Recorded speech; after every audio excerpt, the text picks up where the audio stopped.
동물 권리와 백인 우월주의, 잘못된 동물 권리 주장은 사회적 약자에게 큰 고통이 됩니다. 동물보호운동은 아마도 이 지구상에서 전위적이고 급진적인 모든 것들 중에서 가장 백인 우월주의적일 것이다. 동물권리운동이 모두 인종차별적이고 백인 우월주의적이라는 것은 아닙니다. 하지만 많은 동물권리운동이 백인 우월주의에 쉽게 빠집니다. 동물권리운동이 인종차별주의라는 주장에 대한 가장 대표적인 사례로 PETA, HSI, 애니멀스 아시아를 살펴보고 우리나라 유기견 통계에 대해서 알아보겠습니다. PETA는 동물의 윤리적 대우를 위한 사람들 이라는 의미입니다. 우리에게는 모피반드 운동으로 유명합니다. PETA는 동물 보호는 말로만, 실제로는 안락사. PETA의 보호소에 들어온 개들을 너무 쉽게 안락사시킨다는 것이 폭로되었습니다. 2009년과 2007년에는 97%의 동물을 안락사시켰습니다. 참고로 우리나라의 보호소의 안락사 비율은 25% 수준입니다. 여성 제품에 치우쳐 비난하는 PETA. PETA는 동물 보호를 말할 때 거의 대부분 여성이 주로 사용하는 것을 반대합니다. 예를 들어 모피나 향수를 사용하는 것을 비난합니다. 이것들은 모두 남자는 잘 사용하지 않는 것들입니다. 남성복의 원료인 울에 대한 비난은 최근에 시작되었고 내용도 매우 빈약합니다. PETA의 속메시지는 간단합니다. 겉으로 드러난 의미, 동물을 사랑합시다. 모피 없이도 아름다울 수 있습니다. 속으로 말하는 의미, 모피를 입은 부자들보다 제가 더 아름답습니다. 저는 동물 보호에 관심을 가질 만큼 지적입니다.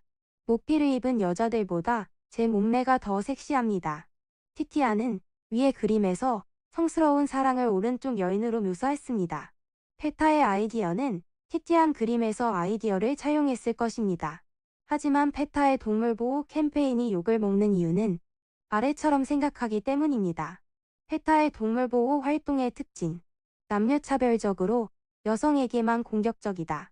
대부분의 여자는 남자와 결혼하기 때문에 캠페인의 타겟은 남성이다. 인종차별적으로 타문화에 대한 이해 따위는 없다. 목적보다 결과를 중요시하여 초기에는 테러 집단인 ALF를 옹호했다. 해외의 동물보호단체도 조롱하는 해외의 동물권리단체 HSUS. 미국의 지역별 휴메인 소사이어티와는 전혀 상관없는 단체입니다. 유기견을 돕는다고 모금하지만 단 하나의 보호소도 운영하지 않습니다. 사업비의 대부분, 인건비 등 직접적으로 동물에 사용되는 돈은 거의 없습니다. HSI, HSUS의 하부 조직입니다. 후원금을 받기 위한 입양 사업을 하는 것으로 판단됩니다. 복날 개를 구출하고 외국으로 보내 한국을 조롱하는 신문기사를 많이 내는 곳에 정보를 제공합니다. 한국의 평창올림픽과 개고기 문화를 연결시키겠다고 말하고 있는 대표적인 단체입니다. 왜 우리나라에서 해외로 입양된 개는 대부분 백인들에게 입양되는가? 우리나라의 개가 미국이나 영국으로 입양을 가면 대개 일반 백인 가정, 아니면 나이든 백인 가수 같은 사람들이 입양합니다. 이 사람들이 잘못이 아니지만 관련 신문 기사를 잘 보시면 거기에는 한국을 조롱하는 백인 우월주의 내용이 있다는 것을 아실 수 있을 것입니다. 웃기는 해외 입양. 찾으려고 든다면 미국이나 영국 내에 안락사를 기다리는 개는 많습니다. 우리나라가 다른 선진국, 예를 들어 스페인과 같은 나라와 비교해서 유기견의 비율이 더 높은 것도 아닙니다. 입양을 갈 때 가능하면 더럽고 불결하게 환경을 조성한 다음에 극적인 연출을 합니다. 그래야 입양이 잘 됩니다. 입양을 목적으로 미국으로 간 동물 중 상당수는 캠페인이 끝나고 바로 안락사되었습니다. 애니멀즈 아시아, 코리리렌의 저서 A Rational Approach to Animal Rights에서 인종차별주의 단체로 의심되는 대표적인 사례로 언급된 단체입니다.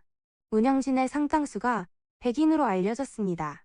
대표자의 말, 한국 정부가 보호소를 설치한다면 규모, 시설, 책임 있는 복지와 운영, 직원의 수, 비용 등에 적극적으로 조언하겠다. 아마 우리나라가 이런 것도 조언을 받아야 할 만한 나라라고 생각하는 모양입니다. 동물 권리를 주장하지만 가축의 권리에 대해서는 거의 말이 없었습니다. 현재 이 단체의 운영진에 아시아에는 3명밖에 없습니다. 이것보다 수가 적으면 아예 운영이 안 될 것입니다. 한국의 유기견 문제, 과연 심각한가?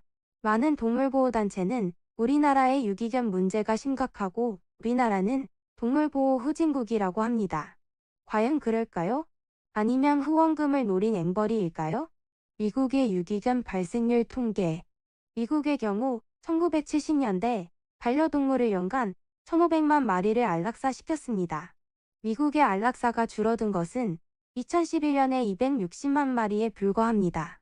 그래도 유기견 안락사 비율은 여전히 한국보다 높습니다. 미국의 유기견 연도별 안락사 비율. 미국의 경우 미국의 ASPCA의 통계를 따르면 미국은 보호소에 들어온 동물을 1980년대까지 대부분 안락사시켰던 것입니다. 각 국가별 유기견 발생 비율. 우리나라 경우 유기견 발생 통계는 있지만 사육 통계가 없기 때문에 2016년 자료를 이용했습니다. 참고로 2012년 유기견 수는 59,168마리입니다. 물론 선진국도 최근에는 유기견 비율이 낮아지고 있습니다. 하지만 우리나라도 유기견 발생률의 안락사율은 결코 높지 않습니다. 한국과 미국의 2016년 유기견 안락사 비율. 가장 최근인 2016년 미국은 총 7,800만 마리의 개를 키우고 이 중 67만 마리가 보호소에서 안락사되었습니다. 한국은 총 400만 마리의 개가 있다고 추정되며 보호소에서 안락사된 것은 14,865마리입니다. 우리나라가 미국보다 안락사 비율이 낮습니다. 동물보호단체의 거짓말. 반려동물 선진국에 비해서 우리나라는 유기견 비율이 너무 높다. 전 세계 대개 유기견 비율은 1에서 3% 수준이며 우리나라는 평균이거나 오히려 낮은 편에 가깝습니다. 우리나라의 유기견 비율은 미국보다 낮고 사육두수 대비 안락사율도 미국보다 낮습니다. 내장 마이크로칩을 더 강화시키면 유기견 비율이 현저히 낮아질 것입니다. 동물보호단체의 거짓말. 독일 사람들은 개를 유기하지 않는다. 개를 버리지 않으면 유기견 보호소는 왜 있을까요? 독일은 개를 합법적으로 키워하임에 돈을 주고 버려 사육을 포기할 수 있는 방법이 있기 때문입니다. 독일의 반려동물 문화는 식민지 이데올로기와 관련되어 발전한 것입니다. 독일에서는 반려동물을 키우는 것 자체가 허가제입니다. 그래서 개도 얼마 키우지도 않습니다. 그렇기 때문에 영국과 비교하는 것이 더 타당합니다. 생명을 다시 바라보기. 동물보호단체의 이데올로기 문제점. 동물보호단체는 우리나라 사람들은 미개하거나 야만적인 관습을 가지고 있고 백인 구세주가 와서 구원해준다. 우리는 그들을 따라야 한다. 라고 생각하고 있는 듯 합니다. 그러나 음식이 생명이 아니라고 생각하는 나라들. 여러분은 얼굴에 음식을 던지고 노는 장면에서 웃음이 나오시나요? 동물을 그냥 죽이기 위해서 죽인 나라. 미국의 버팔로 대학살. 영국이 동물학대의 나라였다면 미국은 동물에 대한 대량학살의 나라였습니다. 가장 대표적인 것이 버팔로입니다. 최근에는 바이슨이라고 부릅니다. 인디언을 멸종시키기 위해서 수백만의 버팔로를 거의 모두 그냥 의미 없이 죽였습니다. 버팔로의 뼈들. 이 버팔로는 먹기 위해서 사냥당한 것이 아닙니다. 대개 이것은 비료로 쓰였으며 버팔로는 미국 내 500마리 수준으로 떨어졌습니다. 동물을 그냥 죽이기 위해서 죽인 나라. 미국의 여행자 비둘기. 미국의 동물에 대한 대량학살의 가장 대표적인 사례의 하나는 여행자 비둘기입니다. 자그마치 30억 마리나 있었는데 모두 멸종되었습니다. 어떻게 30억 마리 중 한 마리도 안 남았는지. 30억 마리나 되는 여행자 비둘기가 미국 내에서 순식간에 멸종되었습니다. 가축의 근육만 먹는 나라. 미국의 육류 문화. 미국식 축사는 가축을 많이 키워 사람은 근육만 먹고 나머지는 렌더링 하우스에서 가공해서 사료로 사용합니다. 개 사료가 싼 이유입니다. 하지만 한국식 축사는 각종 장기를 대체로 다 먹습니다. 머릿고기, 곱창, 막창, 천엽, 양, 간, 등뼈, 사골, 꼬리뼈, 족발, 순대 등등. 정육 및 발골 기술이 뛰어나서 등뼈를 먹을 수 있는 나라입니다. 그러므로 인구수 대비 또한 육류 소비량 대비 가축 사육 두수가 줄어들 수 있습니다. 결론은 현재 동물보호단체는 영국과 독일, 그리고 미국의 백인 우월주의 이데올로기에 취해 있습니다. 우리나라의 유기견 발생률의 안락사율은 선진국 대비 평균 수준입니다. 건전한 동물보호 운동은 이데올로기가 아니라 동물행동학을 기초로 동물 복지를 증진시키는 방향으로 나아가야 합니다. 아직도 당신의 후원금의 대부분을 인건비로 사용하는 동물보호단체를 후원하시나요? 그들은 실제 동물 구조는 거의 하지 않고 끊임없이 우리나라를 조롱합니다.